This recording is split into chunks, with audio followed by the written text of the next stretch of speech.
বাংলাদেশের রাষ্ট্রপতি নির্বাচন হবে, এডিটর সাহেব ব্যান্ড পার্টি বাজান।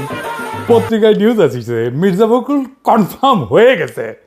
কে কইছে? একাধিক স্ট্যান্ডিং কমিটির মেম্বার কনফার্ম করেছে। সেটাও নাকি তারেক রহমান কনফার্ম করেছে, নিউজে করছে। বিএনপি আনুষ্ঠানিক বিবৃতি দিছে, দেয় নাই। তারেক রহমানের উপরে তো স্ট্যান্ডিং কমিটি দায়িত্ব দিছে, 12 তারিখ আনুষ্ঠানিক ঘোষণা দিবে, এটা বিএনপি বলছে। আগে ঘোষণা আসুক, তারপরে প্রচার করেন। বিবিসি নিউজ করেছে কে হচ্ছে রাষ্ট্রপতি এটা শুধু প্রধানমন্ত্রী জানে, আর বাংলা মিডিয়া জেনে গেছে। বাংলা মিডিয়াগুলো মুখে আছে মির্জা ফখরুলের প্রেসিডেন্ট বানানোর জন্য। হয়তো তারেক রহমান এর মধ্যে ঠিক করে ফেলেছে, হয়তো হইতেও পারে যে মির্জা ফখরুলই ঠিক করেছে, কিন্তু এটা আপনি কনফার্ম হইতে পারেন না। তো বিএনপির মন্ত্রিসভায় কে আসতেছে এটা শপথ নেওয়ার আগে পর্যন্ত কেউ জানতো না, বিএনপিরও কেউ জানতো না।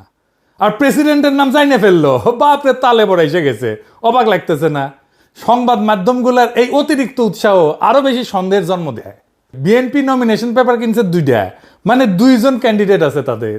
আমি একটা এপিসোড করেছিলাম, সেখানে দেখাইছিলাম যে দলের মধ্যে থেকে রাষ্ট্রপতি নির্বাচন না করে দলের বাইরে থেকে যদি বিএনপি সরকার রাষ্ট্রপতি নির্বাচন করতে চায়, তাহলে প্রফেসর ইউনূস একটা ভালো ক্যান্ডিডেট হইতে পারে।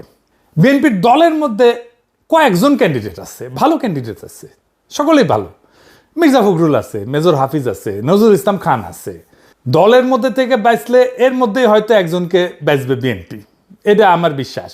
কাকে বাঁচতে পারে বিএনপি আসেন একটা আলাপ করে দেখতে পারে। এর পাশাপাশি জামাতের নমিনেশন দিছে একজনকে, এর মধ্যেই অলি আহমেদকে। এটা কেমন হইলো পলিটিক্যালি সেটাও আলাপ করা যাইতে পারে, কারণ রাষ্ট্রপতি পদটা আমাদের জন্য গুরুত্বপূর্ণ। আমাদের এটা আলোচনা করা দরকার আছে। আসেন আল্লাহর নামে শুরু করি। প্রথমে আসি মির্জা ফখরুল ইসলাম প্রসঙ্গে। মির্জা ফখরুল ইসলামের পজিটিভ দিক হইতেছে উনি খালেদা জিয়ার সাথে রাজনীতি করেছেন। তিনি বিএনপির মহাসচিবের দায়িত্ব পালন করছেন দীর্ঘ সময় ধইরা। একজন শিক্ষিত, সুদর্শন, এলিট, ছাত্র ইউনিয়ন করা ব্যাকগ্রাউন্ড, মানে তার লেফট ব্যাকগ্রাউন্ড আছে, মানে বুঝছেন তো। বাংলাদেশের এলিটরা ঠিক যেরকম প্রেসিডেন্ট চায় সেই রকম একজন ব্যক্তি। আসিফ নজরুল তো বলছেই মির্জা ফখরুল প্রেসিডেন্ট হইলে সবচেয়ে ভালো হয়। ফোনদের আলো দিল্লি স্টারও তাইলে এটাই চায়, কারণ আসিফ নজরুল যেটা বলে সেটা ফোনদের আলো দিল্লি স্টারের কথা। যাই হোক, মির্জা ফখরুলের প্রেসিডেন্ট হয়ে গেলে বেশ কয়েকটা ঝামেলা পোহাইতে হবে বিএনপিরে। কি কি ঝামেলা?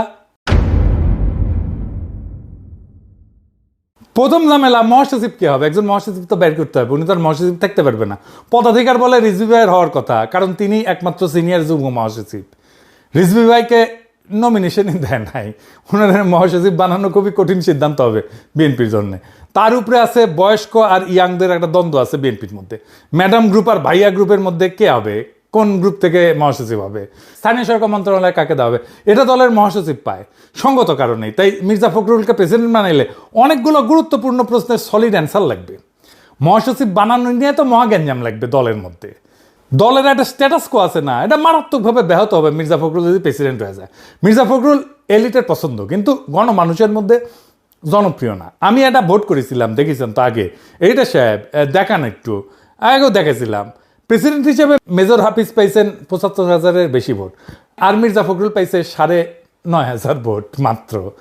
মানে বুঝেছেন তো মির্জা ফখরুল কত অজনপ্রিয় নেতা সাধারণ মানুষের মধ্যে। মির্জা ফখরুল সংগঠনের সাধারণ সম্পাদক থাকার টাইমে সংগঠনে কাজ করেন নাই, লুকায় লুকায় থাকছেন, কোনো সিদ্ধান্ত নেয়নি যখন চূড়ান্ত আন্দোলন হইতেছিল, কর্মীদের সাথে যোগাযোগ রাখতেন না। এটা খুবই সাধারণ অভিযোগ ছিল। শুধু তাই না, শমশের মবিন চৌধুরীর সাথে তারেক রহমানের একটা ফোন কল লিক হয়েছিল প্রায় 12 বছর আগে। তখন বিএনপি মাঠে খিচ্ছে আন্দোলন করিচ্ছে, তখন তারেক রহমান কি বলেছিল মির্জা ফখরুলের নিয়ে শুনেন। এটা হয়তো আজকালকার চ্যানেলম্যানরা জানে না, শুনেন। এটা সাহেব শোনান, এটা আমার কথা না, এটা খোদ তারেক রহমানের কথা। তারেক রহমানের মূল্যায়ন মির্জা ফখরুলের নিয়ে শোনান। না না, সমঝোতা হচ্ছে পর্দার আড়ালে। হ্যাঁ, পর্দার আড়ালে সমঝোতা হচ্ছে, এবং সমঝোতা হয়ে গেলে আস্তে আস্তে ছাড়া হবে। হঠাৎ কিছু হয়ে যেতে পারে। হ্যাঁ, তো সমঝোতাতে ছাড়া হচ্ছে, ওরা ওদের নিজেদের মতো সমঝোতা করছে। মানে আমাদের কারোর সাথে কি কথা বলছে আপনি কি জানেন এরকম কিছু? আমার জানা মতো কারোর সাথে কথা বলছে না। আজকে তো আলমগীর বাইরে গেছে, তারা মার্ডার চার্জ দিয়ে দিতে। সেটা তো দিতে হবে, কোন ইনভেস্টিগেশন দিলে সেটা। কিন্তু উনি এইভাবে মানে হাইড অ্যান্ড সিক করছে কেন? পলিটিক্যাল লিডার একজন, পলিটিশিয়ান, তাই না? আলমগীর সাহেব, এটা আমরা একটু করে যাবো। ম্যাডাম এখানে জন্য বসে আছি, তো এটা কি আলাপ আলাপ talk to your mother about it? ওনার ওখানে কথা বলে তো অনেক সমস্যা আছে ফোনে, তো ডিটেল বলা মুশকিল, কিন্তু কথা হচ্ছে যে এরকম হাইড অ্যান্ড সিক করে তো বরঞ্চ এটা রিপারকেশন তো একটু খারাপই হচ্ছে।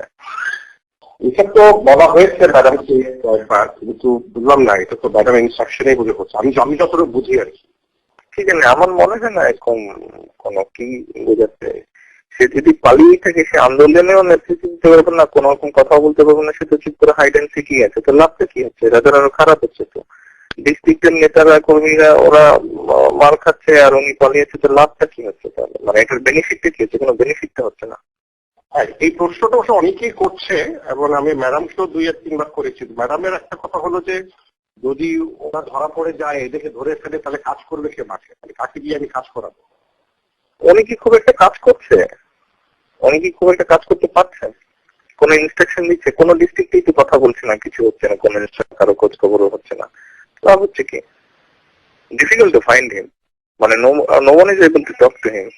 উনি যেই চার্জে আছে সেটার জন্য উনি যে ডিসিশন দিবে বা ইনস্ট্রাকশন দিবে সেগুলো তো হচ্ছে না। তো what's the use of hide and seek? শুনিছেন, এর বাইরেও একটা ব্যাপার আছে। প্রেসিডেন্ট পদটা একটা ফাদার লাইক ফিগার, এটা হইতে হয়, ঐক্যের প্রতীক হইতে হয়, এমন মানুষ হইতে হয় যারে বিরোধী দল আস্থায় নেবে। এই পজিশনটারই দরকার হয় সংকটের টাইমে।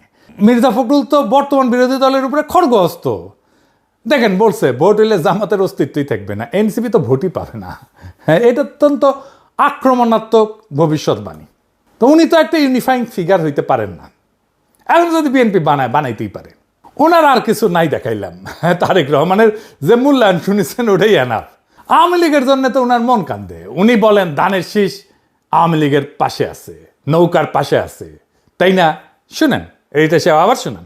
এখন আমাদের যারা এখানে নৌকা করছেন সারা বাংলাদেশে, তারা তো একটু অসহায় অবস্থায় আছে, যে আমাদের মূল লক্ষ্যে পড়ায় গেছে, আমরা এখন কি করবো? তো সেই জায়গায় আমি আপনাদেরকে এইটুকু আশ্বাস দিতে পারি যে আপনারা কেউ হতাশ হবেন না, ধানের শীষ আপনাদের পাশে আছে, আমরা আপনাদের পাশে আছি। আমরা বেঁচে থাকতে আপনাদের গায়ে কেউ ফুলের টোকাও দিতে পারবে না। শুনেছেন? শুধু তাই না, মুজিবের জন্য ওনার পরাণ কান্দে। দেখেন, আমার খুব খারাপ লেগেছে যখন আমি দেখেছি বিজয় সরণির সামনে শেখ মুজিবুর রহমানের যে মূর্তিটা ছিল, দেখি অসংখ্য মানুষ সেই মূর্তিকে দড়ি বেঁধে টেনে হিঁচড়ে ফেলে দিচ্ছে। খারাপ লেগেছে কেন? যে তিনি তো আমাদের নেতা ছিলেন, তাই না? স্বাধীনতা যুদ্ধের সময় তো তার বিরাট ভূমিকা ছিল।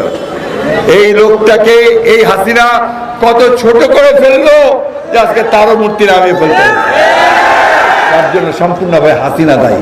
শুনেছেন? খুব ব্যথা পেয়েছেন উনি। হাসিনার জন্য শরীয়দ্দির বডিগার্ডের সমস্যা হইতেছে, তাই উনি দুঃখ একেবারে পরাণ পাগল পাড়া হয়ে গেছে। ওরে আমার দুঃখ রে, ওরে আমার মনে বড় দুঃখ রে, দুঃখ আমার মনে রে। যাই হোক, বিএনপির আর এক ক্যান্ডিডেট হতে পারে মেজর হাফিজ। উনি বর্তমানে রাষ্ট্রপতির দায়িত্ব আছেন, জিয়ার সাথে সেনাবাহিনীতে ছিলেন। মেজর হাফিজ পাকিস্তান আর্মিতে কমিশন পান, কাকুলে ওনার ট্রেনিং হয় এবং ওনার ট্রেনার ছিলেন স্বয়ং জিয়াউর রহমান। 1971 যুদ্ধ করেন বাংলাদেশের স্বাধীনতার জন্য, পরে সেনাবাহিনীতে যোগ দেন। তিনি জিয়াউর রহমানের পিএসও ছিলেন, মানে বুঝেন কতখানি সম্পর্ক। মেজর হাফিজের ভাষ্যমতে জিয়াউর রহমান 1974 ওনার বার্ষিক গোপনীয় প্রতিবেদনে, যেটাকে এসিআর বলে, সেইখানে মেজর হাফিজকে সেনাবাহিনীর সর্বোচ্চ দায়িত্ব পালনের উপযোগী করে গড়ে তোলার কথা লিখেছিলেন। ওনারা প্রেসিডেন্ট করলে শুধু একজনকে স্পিকার নিয়োগ দিতে হবে, তাই তো? ইন্টারনাল যে স্ট্যাটাস কো এটা নষ্ট হবে না। বিএনপির খন্দকার মোশাররফ হোসেন স্পিকার হইতে পারেন। ওনার সভাপতিত্বে এই সংসদ যাত্রা শুরু করেছিল, তো জানেন তো, যেটা বলে স্ট্যাটাস কো, এটা তাহলে নষ্ট হয় না। মেজর হাফিজ সাধারণ মানুষের মধ্যে জনপ্রিয়, তার স্পিকারকালীন সময় তার ইমেজ আরো বাড়িয়েছে। দেখেন, প্রেসিডেন্ট হিসেবে তার বক্তব্য শুনুন। কোন জাতি এত সাহসী? আমরা সেই জাতি, তাদেরকে নিয়ে আমরা গর্ববোধ করি। পৃথিবীতে অনেক রাষ্ট্র আছে, তাদের এরকম নাগরিক নাই যে উদ্ধত সঙ্গিনের সামনে দুহাত তুলি আবু সাইদের মতো দাঁড়াতে পারবে। শুনেছেন? এবার শুনেন মুজিব সম্পর্কে তার মূল্যায়ন শুনেন। প্রথম প্রধানমন্ত্রী তাজউদ্দিন সাহেব, আওয়ামী লীগের সাধারণ সম্পাদক, তিনি শেখ মুজিবুর রহমানের কাছে গিয়েছেন, গিয়ে বলেছেন যে পাকিস্তানিরা আক্রমণ করতে যাচ্ছে, দেশের মানুষ স্বাধীনতা চায়, এখনো সময় আছে, আপনি স্বাধীনতা ঘোষণা করুন। শেখ মুজিবুর রহমান সাহেব বললেন যে না, আমি বিচ্ছিন্নতাবাদী হতে পারি না। পাকিস্তান ভাঙাতে আমার কোনো অবদান থাকুক এটি আমি চাই না। সুতরাং স্বাধীনতা ঘোষণা আমি দেব না। স্বাধীনতা ঘোষণা দেননি, পাকিস্তানের এক ক্র্যাকডাউন চালালো, লক্ষ লক্ষ মানুষ ঘর বাড়ি ছেড়ে উদ্ভ্রান্ত হয়ে পালিয়ে যাচ্ছে, গ্রাম থেকে গ্রামান্তরে পালিয়ে বেড়াচ্ছে। পাক বাহিনী মেশিন গান, মোটর, কামান দিয়ে নিরীহ মানুষ গুলি করে হত্যা করছে। এই সময় যে কোনো জাতি অবদমিত হয়ে যেত, চুপচাপ হয়ে আত্মসমর্পণ করত। এমনই এক মহেন্দ্র ক্ষণে জনগণের পক্ষে মা বোনদের ইজ্জত রক্ষার জন্যে, দেশের মানুষের জীবন রক্ষার জন্যে বিপুল প্রতিরোধ গড়ে তুলেছে ইস্ট বেঙ্গল রেজিমেন্ট। এই সময় স্বাধীনতার ঘোষণা দিয়েছেন মেজর জিয়াউর রহমান। এটি হলো প্রকৃত সত্য। শুনিছেন, তার একটা অভিভাবক সুলভ ইমেজ দাঁড়ায় গেছে। বিরোধী দলের মধ্যেও তার ইমেজ খুবই ভালো, খুবই পছন্দ করে। সংসদে তো জারি উনি যা দেন সেটা সরকারি দলের লোকদেরকেই দেন। এই যে দেখেন, পার্থরে ইসলামী ব্যাংক প্রসঙ্গে সে জারি দিছিল, কঠিন জারি দিছিল। হ্যাঁ, এটা উনি আপনার কাছ থেকে কেন জানতে চাইলেন? আপনি তো ইসলামী ব্যাংকের কিছু না। না, আমার আগের বক্তব্যে এই ব্যাপারটা ছিল, যেহেতু উনি রেফার করেছেন তাই, যে এটা একটা ভুল মেসেজ যায় আর কি। আমার ধারণা যে কেউ চাকরি করতে পারে ইসলামী ব্যাংকে, তবে যেহেতু ইসলামী ব্যাংকের কথা ইসলামের একটা অংশ এবং রিবাকে হারাম করা হয়েছে কোরআনে, আই এম শিওর যারা বোর্ডে বসবে তারা ইসলামিক ভ্যালুটা আপহোল্ড করবে, এবং আমার ধারণা ওখানে মনে হয় না কোনো নন মুসলিমের স্থান ওখানে থাকবে, আমার ধারণা যেটা। আমি লক্ষ্য করেছি এই সংসদে অনেক অনুমান নির্ভর কথাবার্তা হয়। বাবু গয়েশ্বরচন্দ্র রায় আপনাকে রেফার করার কোনো কিছুই না, আপনি ইসলামী ব্যাংকের কোনো কর্মকর্তা না, ইসলামী ব্যাংক সম্বন্ধে কোনো ধারণা নাই। এই ব্যাপারে ইসলামী ব্যাংকের গভর্নিং বডির কেউ যদি এখানে থাকে, উনি দাঁড়িয়ে হয়তো বলতে পারতেন, যার এই ব্যাংক পরিচালনা সম্পর্কে যার অভিজ্ঞতা আছে। আর যে বিষয়টা অত্যন্ত সেন্সিটিভ, এটা কমিউনাল ইস্যু এখানে রেজ করা হয়েছে। দেখেছেন হাসিনারে কি বলে? দেখেন, আসেন দেখেন, সেটা প্রেসিডেন্ট হয়ে বলতেছে, কিন্তু এইটা দেখেন, শুনেন। আমরা অপেক্ষা করে আছি, আসেন দেশে, দেশে আছেন, দেখা হবে ইনশাল্লাহ রাজপথে। 27 বছর বয়সে মুক্তিযুদ্ধ করেছি, এখন 82 বছর বয়সে আরেকটা করব বাংলাদেশের জন্য। বাংলাদেশের জনগণের শাসন, গণতন্ত্র চিরস্থায়ী করে যাব আমরা। দেখেছেন, ভারত হাসিনারে আশ্রয় দিছে, এটা নিয়ে উনি কি বলছেন শুনেন। ভারতকে ধন্যবাদ যে তারা শেখ হাসিনাকে আশ্রয় দিয়েছে। শেখ হাসিনা এবং আওয়ামী লীগেরা যে এত বড় ভারতের দালাল, দেশের শত্রু, আশ্রয় না দিলে তো আমরা বুঝতে পারতাম না। সুতরাং এই আওয়ামী লীগের ফেরত আসার কোনো সম্ভাবনা আমি দেখি না। আগামী 20 বছরে তারা দেশে আসবে, নির্বাচন করে আবার রাষ্ট্র ক্ষমতায় যাবে, এটি কোনো রকমই সম্ভব না। আবার প্রতিবেশী রাষ্ট্র পেশি শক্তি ধরে তাদের বসিয়ে দিবে, কিংবা কোনো একটা সামরিক বাহিনী তাদেরকে বসিয়ে দিবে, এটাও সম্ভব না। আমাদের আস্থা রাখতে হবে জনগণের শক্তির উপরে। আমরা অনেক ভাগ্যবান, 71-এ বীর শ্রেষ্ঠদেরকে দেখেছি, আর 2024 সালে আবু সাইদকে দেখেছি। শুনেছেন, ভারতের কিছু কিছু পলিটিশিয়ান এ কইছে বাংলাদেশকে দখল করে নেব। মিডিয়া তো একেবারে যে ময়ূক টয়ুক আছে না, রিপাবলিক টিভি ইত্যাদি, কি আছে না, ওগুলো তো কয়। তখন উনি কি বলছিলেন এই যে বাংলাদেশ দখল করে নেওয়া প্রসঙ্গে, শুনেন। ভারত কেন, আমেরিকাও এসে কোনোদিন বাংলাদেশ দখল করতে পারবে না। Come and try. অত্যন্ত দুঃখ লাগে, আমার দেশে পতাকা পোড়ানোর তুমি কে? What have you done? শুনেছেন, 1971-এ ভারত সাহায্য করেছে, অনেকে তো কাইট হয়ে পড়ে যায় যারা মুক্তিযুদ্ধ করে, কিন্তু উনি একজন খেতাবপ্রাপ্ত মুক্তিযোদ্ধা হওয়া সত্ত্বেও উনি কি বলছেন দেখেন ভারত প্রসঙ্গে। ভারতীয় সরকার আমাদের বন্ধু ছিল 71 সালে, কিন্তু স্বাধীনতার পর থেকেই আমরা লক্ষ্য করেছি তারা 71-এ তারা আমাদের জন্য যে সাহায্য সহযোগিতা করেছে সেটি উদ্ধার করার জন্য অতি ব্যস্ত। বাংলাদেশের প্রত্যেকটি ক্ষেত্রে তারা হস্তক্ষেপ করেছে। রামপাল বিদ্যুৎ কেন্দ্র থেকে শুরু করে দেশের ভিতর দিয়ে ট্রানজিট এবং অন্যান্য প্রত্যেকটি প্রকল্পে বাংলাদেশের নতজানু সরকার, আওয়ামী লীগের সরকার, শেখ হাসিনার সরকার বাংলাদেশের মানুষের স্বার্থ জলাঞ্জলি দিয়ে তারা এই দেশকে ভারতের একটি কলোনি বানিয়ে দিয়েছিল। দেশের জনগণকে বাধ্য হয়ে দীর্ঘদিন সংগ্রাম করে এই মাফিয়া সরকারকে অপসারিত করা হচ্ছে। শুনেছেন, মমতা ব্যানার্জি একটা খুব মারাত্মক বাজে কথা বলছিল, আমরা কিছু বলি নাই উনারে, যাই হোক, কিন্তু উনি ছাড়েন নাই। বাংলাদেশের সংখ্যালঘুদের উদ্ধারের জন্য মমতা একটা উক্তি করছিল, সেটার বিরুদ্ধে কি বলছিলেন উনি, এটা শুনেন। মমতা ব্যানার্জিকে ভালোই মনে করতাম, সৎ, ভালো মহিলা, সাদাসিধা চাল চলন। তিনি চৌদ্দ বলেছেন শান্তিরক্ষী বাহিনীকে আমন্ত্রণ জানাতে চান বাংলাদেশের সংখ্যালঘুদের রক্ষা করার জন্য। কত বড় মিথ্যাচার! আমরা প্রত্যেকটি বাংলাদেশি নাগরিককে সামরিক ট্রেনিং দিয়ে প্রস্তুত করব যুদ্ধের জন্য। শুনেছেন? তারপরে ধরেন আমাদের পানির ন্যায্য হিসাব ভারতের প্রসঙ্গে কি একটা স্পষ্ট পলিটিক্যাল স্ট্যান্ড উনি নিছিলেন, শোনেন। 54টা নদী ভারতের মধ্যে দিয়ে প্রবাহিত হয়ে বাংলাদেশে প্রবেশ করেছে। প্রত্যেকটি নদীতে অন্যায়ভাবে ভারত সেখানে বাঁধ নির্মাণ করেছে, যে বাঁধ নির্মাণের ফলে আমাদের কৃষক ন্যায্য পানি পাচ্ছে না। আমি পানি সম্পদ মন্ত্রী হিসাবে সবসময় বাংলাদেশের মানুষের ন্যায্য দাবি বলিষ্ঠভাবে তুলে ধরেছি। তাদেরকে বলেছি আপনারা পরিবেশের ক্ষতি করছেন, বাংলাদেশের কৃষকদের ক্ষতি করছেন, সুতরাং অবিলম্বে প্রত্যেকটা নদীতে আমরা প্রত্যেকটা অভিন্ন নদীর পানি ভাগাভাগির জন্য আমি উদ্যোগ গ্রহণ করেছিলাম। তিস্তা নদীর পানি ভাগাভাগির জন্য আমরা একটা সিদ্ধান্ত উপনীত হয়েছিলাম। শুনেছেন?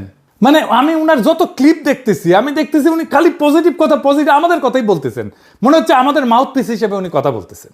ওনার দুইটা নেগেটিভ পয়েন্ট আছে, একটা খালেদ মোশাররফের সাথে উনি কু করতে যাওয়া, আর 1/11-এর টাইমে বিএনপি ভাঙতে যাওয়া। তো উনি আপনার ইমেজ যে লেভেলে পুনরুদ্ধার করছেন সেটা অবিশ্বাস্য। আমার মতে উনি একটা ইউনিফাইং ক্যারেক্টার হইতে পারেন। আমার ব্যক্তিগতভাবে ডিপ রেসপেক্ট আছে এই লোকটার প্রতি, আমি এটা লুকায়ও না। উনি প্রেসিডেন্ট হইলে আমি খুশি হব ব্যক্তিগতভাবে, কারণ উনি একজন প্রেসিডেন্ট ম্যাটেরিয়াল বাংলাদেশের জন্য।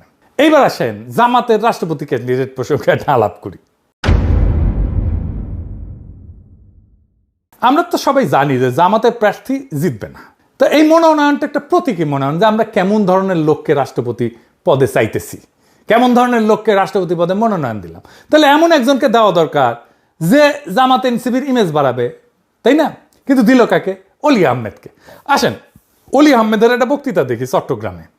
রাজাকার এবং স্বৈরাচার বেগম খালেদা জিয়া মাত্র 1/3 জনগণের প্রতিনিধিত্ব করে। সুতরাং 2/3 প্রতিনিধিত্বকে বাদ দিয়ে আপনারা কখনোই আজউদ্দিনের নেতৃত্বে কাজ করতে পারেন না। আর বিএনপিতে চলে গেলে 0 হয়। আরে বেগম জিয়া দেখে যাও চট্টগ্রামের মানুষ আজকে কি করে। দেখেছেন? এটা 1/11-এর সময় বক্তৃতা। 2006 সালে খালেদা জিয়ার তারেক রহমানকে উদ্দেশ্য করে বলছিলেন, মা ভালো হইলে ছেলে খারাপ হয় কিভাবে, দুইটাই বদমাইশ। চিন্তা করেছেন? মুখের লাগাম নাই তো তার। এমন একটা মানুষকে, আজ ধোয়া টাইপের মানুষকে প্রেসিডেন্ট ক্যান্ডিডেট করছে জামাত এনসিপি। সে নাকি প্রথম চট্টগ্রামে বিদ্রোহ করেছিল, সেটাও সে কয়। মুক্তিযুদ্ধের সময় ক্যাপ্টেন অলি আহমদ হিসাবে সর্বপ্রথম পাকিস্তানের বিরুদ্ধে বিদ্রোহ করেছিলাম। চট্টগ্রাম সেনানিবাসে গোলাগুলি শুরু হয়েছে, 8ম বেঙ্গল সেনাদেরকে নিয়ে আমি বিদ্রোহ করি। মুক্তিযোদ্ধা তাই 7 খুন মাপ। জামাতের 71 নিয়ে একটা হীনমন্যতা আছে, তাই মুক্তিযোদ্ধা দেখলে ক্যাট হয়ে পড়েছে। সাতক্ষীরা একটা মুক্তিযোদ্ধা এমপি কি পরিমাণে বেইজ্জত হইল না, তাও শিক্ষা হয় নাই ওদের। তারা যদি একজন নন পার্টিজান কাউরে নমিনেশন দিত, তাইলে সেটা পলিটিক্যালি ইউজ করতে পারতো। ধরেন সে যদি দিলারা আপারে দিত, তাহলে পরে নারী নেতৃত্ব নিয়ে প্রশ্ন করলে বলতে পারতো, আরে আমরা তো আমাদের প্রেসিডেন্ট ক্যান্ডিডেট করছিলাম একজন নারীকে, আপনারা কি বলেন এই সমস্ত কথা। নন পার্টিজান কাউরে করলে বিএনপির উপরে একটা চাপ সৃষ্টি হইতো, যে বিএনপিও তাহলে একটা নন পার্টিজান কাউরে নমিনেশন দিক। কইতো যে দেখো আমরা তো দলের কাউরে দেই নাই, তোমরা কেন দাও না, তোমরা দলের বাইরে দাও। বদিউল আলম মজুমদারের করতে পারতো, মাহমুদুর রহমানের করতে পারতো। কেউ রাজি না হইলেও লাভ হইতো, তখন করুণ মুখ করে মিডিয়ারে কইতো, আমরা তো বলছিলাম, প্রস্তাব করছিলাম, আমাদের প্রস্তাব না বুঝছেন, ওনারা কেউ গ্রহণ করলো না। এত মানুষের সমবেদনা পাইতো। মানুষ বঞ্চিত পরাজিত মানুষকে ভালোবাসে, বিজয়ীকে ভয় করে প্রকাশ্যে, কিন্তু ভালোবাসে পরাজিতকে, বঞ্চিতকে। আমি মাইরা ফাটায় ফেলছি, আমি মাইরা ফাটায় ফেলছি, এটা যদি কেউ বলে দেইকা ভয় পাবে, পিঠ চাপড়ায় দেবে, কিন্তু কেউ তারা ভালোবাসবে না। আর দেখেন আমাদেরকে মারছে, আমার কিন্তু কোনো দোষ নাই, আমি কিচ্ছু করি নাই, এই কথা যে বলবে, তার প্রতি মানুষের সিম্প্যাথি আসবে, সমবেদনা আসবে। এটাই হিউম্যান নেচার, এটাই মানুষের চরিত্র, ক্যারেক্টার। এই জন্যই ট্র্যাজিক নায়কেরা মানুষের এত প্রিয় হয়, কারণ সে তো নিজে পদে পদে পরাজিত হয়। দুনিয়ার বেশিরভাগ মানুষের জীবন তো পরাজিতর জীবন, বিজয়ীর জীবন না। তাহলে কি পাইলো এই নমিনেশনে জামাত এনসিপি? আজকে একজন ফোন দিছে, ফোন দিয়ে কইতেছে যে, আমি নাম বলি না কারণ আপনারা সবাই তারা চেনেন, কইতেছে আপনি তো পোলাপানদের নষ্ট করছেন। আমি কইলাম কেমনে নষ্ট করছি? কয় যে হাসনাত আবদুল্লাহরে কইছেন জোহরাম মামদানি। আমি কইলাম তো তাই তো বলবো, তরুণদের উৎসাহ দেয় তো বুড়াদের কাজ। একজন তরুণ যদি কাজ করে আনে যেটা একেবারে ট্র্যাশ, কিছুই হয় নাই, বালচাল হয়েছে, তো আমি কি বলবো যে কি বালটা করে আনছো? তা তো বলবো না। বলবো ভালোই করছো, অনেক পরিশ্রম করছো, আসো আমরা দেখি একসাথে কিভাবে এটাকে ইমপ্রুভ করা যায়, তাই তো? এটা তো আমাদের কাজ। আমি সেই ভূমিকায় পালন করি, নানাভাবে উপদেশ দিই, পরামর্শ দিই, চেষ্টা করছি, আমি উৎসাহ দিছি, সমর্থন দিছি। তারা নেয় নাই সেটা তাদের ব্যাপার, এখন এর দায় তো আমার না। যাই হোক, আর একদিন পরে আমাদের সমস্ত অপেক্ষার অবসান হবে, দেখা যাক কাকে আমরা রাষ্ট্রপতি হিসাবে পাই। আমাদের পরবর্তী নির্বাচন তত্ত্বাবধায়ক সরকারের অধীনে হবে এবং রাষ্ট্রপতির একটা ক্রুশিয়াল ভূমিকা থাকবে, এটা আসতেছে। সেজন্য এই পদটা আমাদের জন্য গুরুত্বপূর্ণ। তাই এই পদে কে আসবে সেটা আমাদের জন্য জানা জরুরি, আলাপ করা জরুরি, সব দিক বুঝে দেখা জরুরি। ইনকিলাব জিন্দাবাদ, আজাদি জিন্দাবাদ।